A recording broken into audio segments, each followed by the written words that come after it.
amahoro y'Imana kuri wowe ubana natwe muri gahunda zacu z'amakuru ya buri munsi unyuze kuri izi channel zacu zombarizo AMTV show ndetse na Gasabo News 24. Nimba uri mushya hano no gushikaza gukora subscribe cyangwa sabone kugira ngo ujye mu bambere bagerwaho n'amakuru n'ibiganiro tugutegurira umunsi ku wundi. Nimba ukunze ibiganiro byacu bisharinge bigere kuri hashoboka, kanda like ndetse wandusangiza igitekerezo cyawe hasi muri section ya comment. Nyemerera dufatane ikiganza ku kindi twerekeze muri Republika ya Demokarasi ya Kongo. Muri inkuru yacu uyu munsi turibanda ku rugendo rutunguranye rwa Joseph Kabila Kabange na General Sultan Makenga, bombi bahuriye mu ntara Kivu y'Amajyepfo, aho umwe aje mu biganiro by'amahoro n'abaturage, undi aje kugenza ibikorwa by'iterambere n'imyubakire y'ibikorwa remezo birimo imihanda mu bice bigenzurwa n'abarwanyi ba AFC M23. Ese aya makuru yombi afite aho ahurira? Ese nindi ntera imiyoborere mishya cyangwa no gushaka kwigarurira icyizere cy'abaturage? Kimwe n'ibindi bibazo byose wakibaza ku bijyanye n'iyi nkuru, ngo hayika zege mugiye kubana muri gahunda y'amakuru. Nitwa Etienne Besa.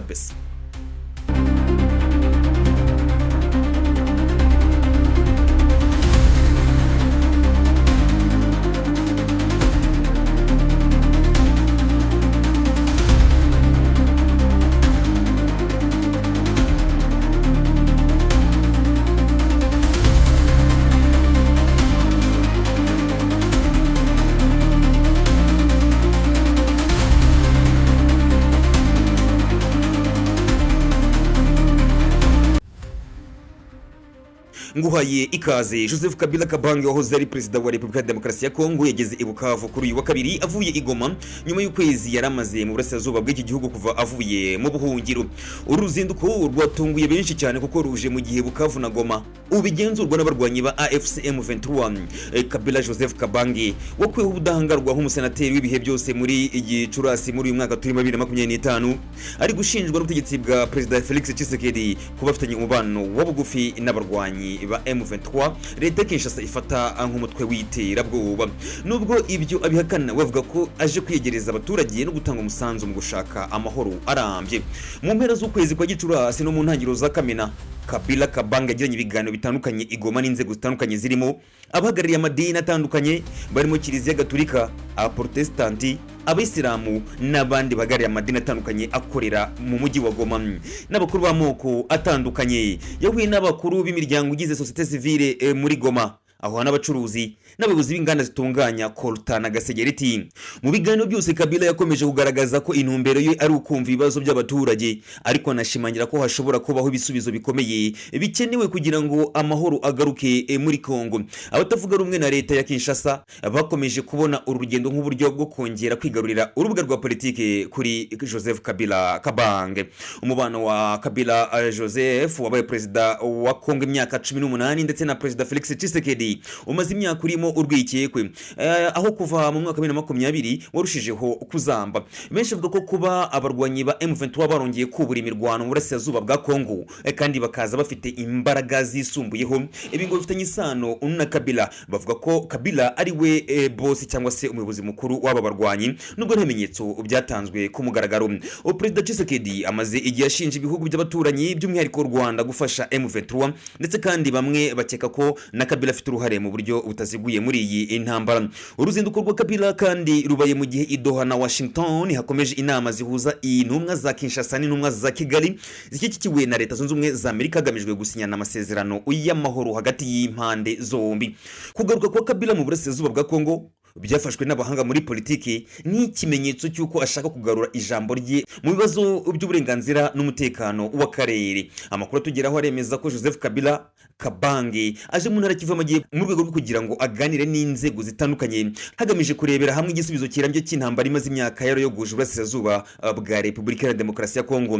Mu yandi makuru ajyanye n'iterambere ry'abaturage hano muri Kongo, mu bice bigenzurwa n'abarwanyi ba AFC M23, ibikorwa remezo birimo gukorwa ku muvuduko utarigeze ubaho mbere y'uko ibyo bice bifatwa n'abarwanyi ba M23. Aha niho hagaragara itandukaniro rikomeye n'ubuyobozi bwahabanje, aho ibikorwa remezo byinshi byari byarapfuye cyangwa se bititaweho n'inzego z'ibanze. Abarwanyi batangije ibikorwa byo kubaka imihanda ahitwa Inyabibwe muri Kalehe, imihanda minini izafasha mu kunoza ingendo n'ubuhahirane buhuza abatuye muri iyi ntara ndetse n'izindi ntara bituranye n'iyi.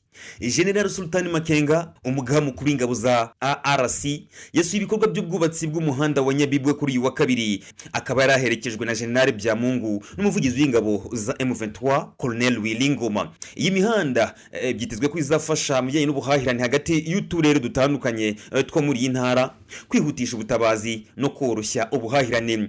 Si ibyo bikorwa gusa byo kubaka imihanda AFC M23 bari gukora, dore ko hari n'ibindi bikorwa bagiye bakora mu bice bitandukanye, harimo ibyambu muri Minova. Hatangiye gutegurwa ibyambu byorohereza ubwikorezi muri Kivu, bigafasha ubucuruzi buva n'ubwinjira muri Kivu y'Amajyepfo. Amasoko n'ibitaro by'akarere byarubatswe muri Mushaki na Kicanga, hatangiye kubakwa amasoko mashya n'ibigo nderabuzima byakira abaturage kuva ku mubyeyi utwite kugeza ku barwayi basanzwe.